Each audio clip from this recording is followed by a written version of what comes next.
What are you doing to yourself? We need an intervention for plastic surgery. What is up, everyone? Welcome to Reality Trainwreck. In all the chaos that is 90 Day Fiance that we've been dealing with week in and week out, let's find out what is going on outside of the show. Are they just normal people outside of it? Are they just trying to make it? Are they really just trying to find love? Or are we seeing some of the same stuff that goes on, the drama, all that good stuff? Yeah, pretty much. I mean, it doesn't seem like anything really changes. But make sure you comment, like, subscribe, hit the bell for notifications, share with your friends. I definitely appreciate all the support. Thank you so much for helping me grow. Y'all are amazing. First, what we have is Rob, who decided to reveal kind of Sophie's finances and what that looks like. With Sophie on the show, when they were together, which, I mean, if they ever really were together, if you could say, I mean, Rob did his thing. He was never in the relationship. He was no man. He wasn't treating his woman right. Didn't do any of that. But Sophie was very immature and didn't really act like she was ready to be in a relationship either. But why are they even still talking about each other? One of the things was that supposedly Sophie had family wealth. What did Rob think about that? And did he finally reveal what she actually had? Was she a millionaire? Was she a billionaire?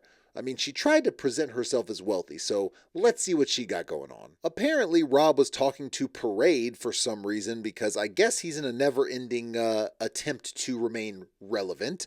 And, you know, he wants to just put everything out there. I think the thing about Rob is he's going to try to extend his 15 seconds as long as he possibly can.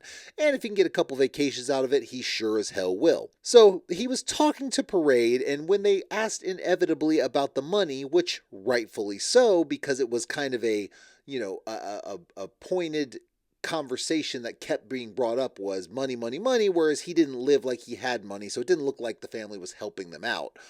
He said, all I can say is that just because somebody says they have money does not mean that they have anything to offer.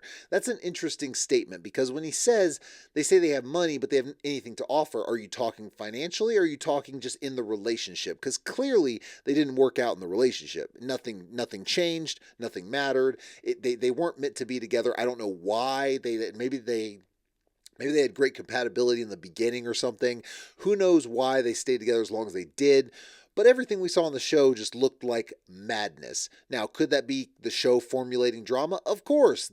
One thing that these reality shows are good at is breaking up couples because they try to formulate the drama. Well, when you formulate the drama, it creates real drama. They're fine with it because of TV ratings, but the couples, not so much, which is why the success rate is like 5%. I'd have to look up the actual numbers, but it's very, very low. He says, I'm not in her family's pockets. Whatever money there is or isn't on her family's side has never paid a dime towards Sophie and I's relationship. So it's kind of like a moot point. Makes sense? It wouldn't make sense in your relationship at all if it's never came into play. Also probably a good thing because if money came into it and her family was paying money for things, it probably would have driven a bigger wedge because he sure as hell wasn't living high and mighty, you know, or whatever. Or living in a high status is what I'm looking for. He wasn't living any of that. He was in an apartment that had one bathroom for like the whole apartment. I mean, obviously he wasn't living wealthy. So it probably would have driven more of a wedge anyway. Probably good. But also maybe it creates resentment of why were we living like this when we were married? Who knows?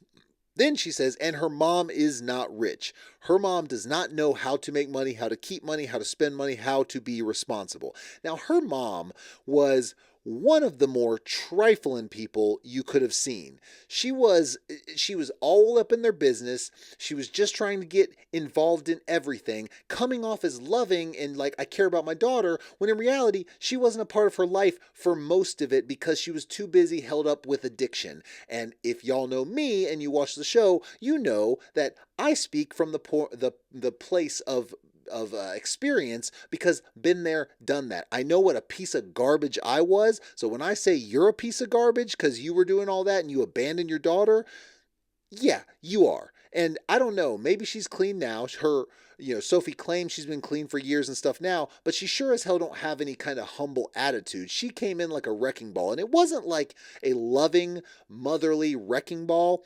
It was, I just want to destroy stuff to make myself feel better kind of wrecking ball. So if she doesn't have access to money and family money or whatever, I wouldn't be surprised if she was cut off by whoever the big money magnet is, the grandfather, whoever, because she spent it all on drugs or alcohol. So that doesn't surprise me at all. Further addressing the mother, she said there were times where the main person in her life who was telling her what to think or what to expect was somebody that was so hypocritically out of line to me that it also triggered me because, okay, for one, Rob, shut the about triggering. My God, he's just trying to be like, he's using that buzzword. If you're getting triggered, Rob, then you need to grow up. For the love of all that is holy, man up in your relationship, and hopefully you do with the next one, because the second you say triggered, I write you off. He said, I've only ever gotten to have the opportunity to do things on my own. That shouldn't trigger you, Rob. What that should do is make you feel like, hey, I made my own way, I'm proud of what I've done, and you can't even do anything by yourself. So that should make you feel good, not trigger you. So you lose points for that, Rob. But regardless, it is a crazy thing that he finally decides to bring this up. Why? Why even still talk about Sophie at this point? You're not on this new show to talk about Sophie. Sophie is your soon-to-be ex. I guess you're not divorced yet. But talking about the money, I find it fascinating just to talk about that really maybe the wealth wasn't even a factor. That's interesting to me. It's interesting that her mom doesn't have access. But the fact that he continues to answer questions about this, he should say, I'm not talking about her. I'm not talking about Sophie anymore. I'm letting her live her life and I'm going to live mine. If he really was trying to move on. But he's trying to extend the 15 minutes. So I can't say I'm surprised. Rob loves the camera, doesn't he? In other news, we have a problem as Shekinah seems to be completely addicted to plastic surgery and can't seem to get out. And she has had more surgeries and people are alarmed because, well, quite frankly, the stitching she had on her cheeks kind of looked like scales, almost like she was some sort of lizard creature. So let's take a look at what she's got going on. 90 Day Fiance star leaves fans begging for her to get therapy after extreme surgery. Shekinah underwent a lift and a lower blepharoplasty. Well, I am no surgeon, that's for sure. And she, in January, apparently this is when this happened, long after the show was shot that, she's currently on.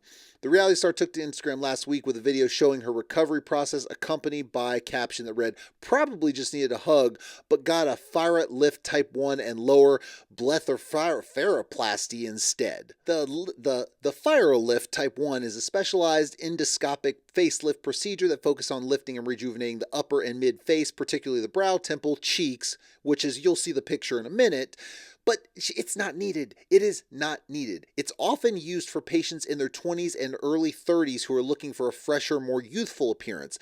These surgeons who are just scalpel jockeys, who are just trying to make money, are putting these mostly women in surgeries in their 20s and 30s to try to look youthful, to do facelifts. They shouldn't have a practice if that's what they're doing. That's insane. The blepharoplasty, also known as an eyelid lift, is a surgical procedure that removes excessive skin, fat, and muscle from the upper and lower eyelids to improve the appearance and potentially address functional issues. For one, we saw what she looked like. She did not look there was no problem with her. But yet, of course, because she's got, body dysmorphia, she's going to keep getting these surgeries until it unalives her. So, if you're a praying person, pray for her. If not, then just hope she makes the right decisions, whatever. But this is ridiculous, this kind of stuff that she is doing to herself right now. And of course, people reacted in a certain way saying, why are you doing this to yourself? You were beautiful to begin with. What you need is more than a therapist. Yeah, true. You need to learn how to love yourself before anyone. Next thing you know, you will be going to sleep with your eyes open. You look like an alien. Okay, well, of course, the internet has harsh comments. You brush them off. Who cares? But the reality is she might need some of this harsh critique because it is getting ridiculous. And you'll see in a second when I show you the actual pictures of it. Said, no wonder she looked weird. Geez, she needs therapy. She needs something. She needs something that works. But let's take a look at what she actually looks like. This is a picture. This is a tame one. So if you're creeped out by stitches and things like that, then fair warning, because we need to see what kind of ridiculousness she's actually doing to herself, because it's a mental illness. That's what that is. And the doctors that are continuing to let her get these or do these surgeries, because she can do what she wants, it's her decision, but the surgeons do not have to let her. They can say, no. Just like someone getting cut off at the bar saying you've had enough, you've had enough. Another picture of her eyes, which are, looks like a lot of bruising and things around her cheeks. That might be from the actual eyelid lift part, not sure. Bandaged up after. Look at her eyes and the discoloration. That looks crazy. All right, I think the next picture is the actual kind of the actual stitching ones. Look, it looks like lizard skin. I mean, that's disgusting. It's disgusting what it looks like for her to get some sort of lift to look youthful. Instead, you're just becoming more and more the non-human Barbie that you want to be, I guess, until people finally say, what the holy hell are you? What are you doing to yourself? We need an intervention for plastic surgery because this is getting ridiculous for Shekinah. But yet, like I said, she's got some sort of gender dysmorphia or something that she cannot help herself. I hope she gets help. I really do. Because although I've really been critical of her when we're going over the show of how she's treated Sarper and everything because she's been awful, I don't want ill will towards her. This is a cry for help that she doesn't even realize she's doing. The constant surgeries, the constant calls for attention, putting it out online, saying, hey, look at this. This is mental illness. And if it can't get noticed, and at the very least, no one can make her go to therapy, but at the very least, the surgeons need to cut her off, or they shouldn't have a license. It's that simple. Ridiculous. But hopefully things get better. We will continue to watch and see how it plays out on the season. Thank you for joining me. Make sure you comment, like, subscribe, hit the bell for notifications, share with your friends. I appreciate all the support. I will see y'all next time.